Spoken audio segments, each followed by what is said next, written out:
Muy buenas noches.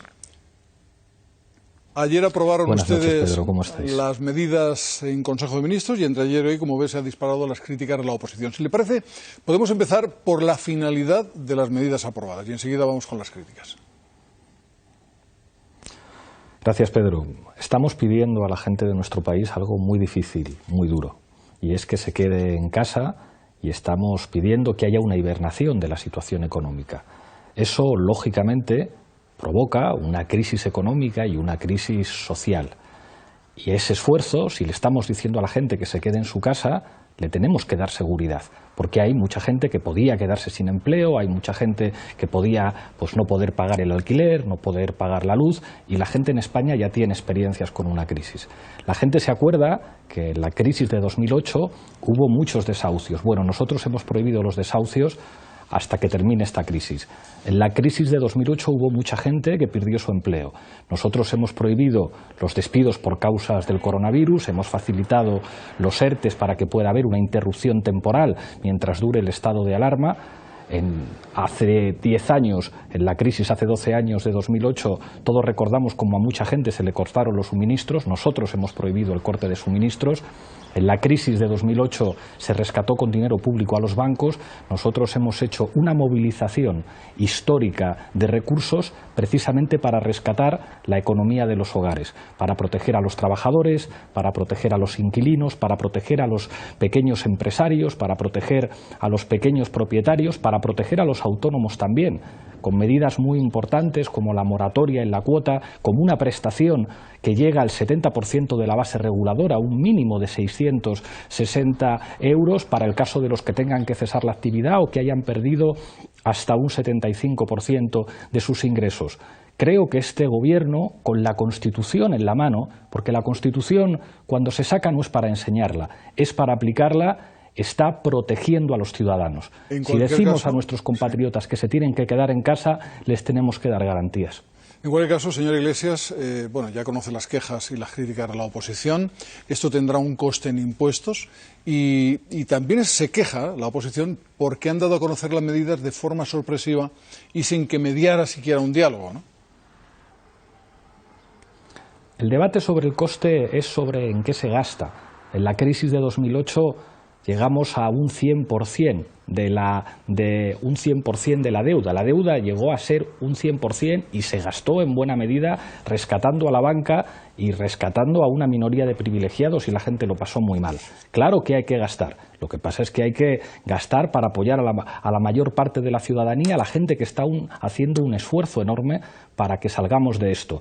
Hay que asegurar que haya una sanidad pública más fuerte, hay que asegurar que haya una industria nacional que no nos haga depender de ningún país para tener respiradores o para tener equipos de protección individual. Hay que proteger a la gente que está en primera línea de batalla frente al virus. Y con respecto a las críticas, pues yo voy a seguir tendiendo la mano a la oposición y a todas las fuerzas políticas, porque creo que los ciudadanos que están haciendo un esfuerzo enorme no se merecen que los políticos estén tirándose los trastos a la cabeza. Ya habrá tiempo de juzgar lo que hizo cada uno y nosotros tenemos que ser humildes y reconocer que a lo mejor algunas cosas las hemos hecho mal y que haremos algunas cosas mal, pero creo que ahora toca salvar vidas y para eso es fundamental extremar las medidas del confinamiento como estamos haciendo para lograr bajar la curva, porque eso significa salvar a muchos ciudadanos. Y con respecto a las críticas, pues yo no voy a entrar en polémicas, les vamos a tender la mano. Hace pocos días estuvimos hasta las 2 de la madrugada en el Congreso de los Diputados, yo estuve allí discutiendo con todos los partidos políticos,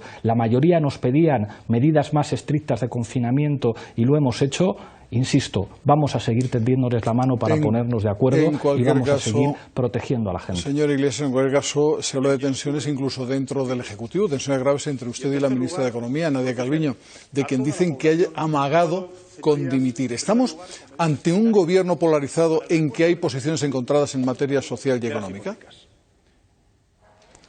En el Gobierno se debate, y si no debatiéramos no seríamos un Gobierno, y más en una situación excepcional. En una situación excepcional el Gobierno no va con piloto automático, tiene que debatir y tiene que discutir diferentes opciones.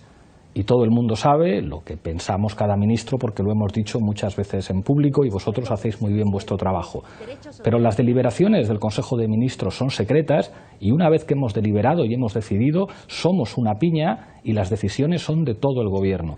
Y yo estoy muy orgulloso de ser el vicepresidente que se ocupa de coordinar las políticas sociales del Gobierno y estar orgulloso de que este Gobierno va a aplicar la Constitución para proteger a la ciudadanía de la dimensión social y económica de una crisis sanitaria que está siendo enormemente agresiva con muchos ciudadanos de nuestro país y de todo el mundo y que ha obligado a que tengamos que hibernar la estructura económica y que tengamos que hibernar la economía. Para eso hace falta proteger a las pequeñas y medianas empresas, hace falta proteger a los trabajadores, hace falta proteger a los autónomos y creo modestamente que este Gobierno está demostrando que cuando hay una crisis se puede actuar de manera muy diferente a como se actuó en 2008. Señor Iglesias, le voy a pedir brevedad, ya es la última pregunta. En los últimos días usted ha sido centro de una polémica por uno de sus mensajes en Twitter. Aludía a un artículo de la Constitución en el que se dice que la riqueza del país estaba subordinada al interés general. Eso,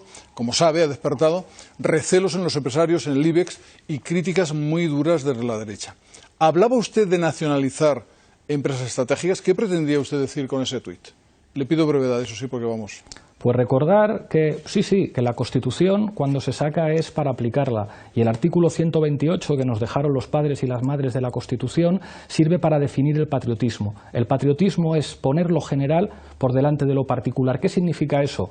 Que a veces el Gobierno puede tener que decirle a una empresa farmacéutica que fabrique determinados medicamentos para curar a la gente o tiene que decirle a una fábrica de automóviles que fabrique respiradores para salvar a muchos compatriotas que necesitan esos respiradores para vivir. Que el Gobierno puede pedir sacrificios a algunos particulares para que el interés general del país, para que el interés general de la patria funcione. Y ojalá todas las fuerzas políticas estemos con la Constitución, que contiene muchos artículos pensados para situaciones extraordinarias, en la que el interés general, lo que define el patriotismo, lo que están haciendo la gente que se está jugando la vida en primera línea de combate en los hospitales, cuidándonos a todos y a todas, poniendo el interés general por encima del suyo individual. Pero y eso está en nuestra Constitución. Sí. Y ojalá todas las formaciones políticas podamos estar unidos en torno a esos artículos sociales que son los que definen el patriotismo. Insisto, la Constitución, si se saca, no es para enseñarla, es para aplicarla.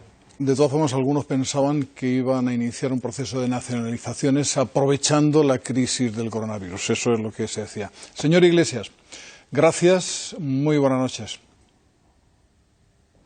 Muchísimas gracias, Pedro, muchísimas gracias por el trabajo que hacéis, por toda la información que estáis dando y permíteme despedirme dando las gracias a los profesionales de la sanidad pública, a todos, a las médicas, a los enfermeros, al personal de limpieza, porque nos están enseñando cada día lo que significa poner lo común por delante de lo particular para que podamos salir lo antes posible de esta crisis que está haciendo tanto daño. Gracias, muy buenas noches.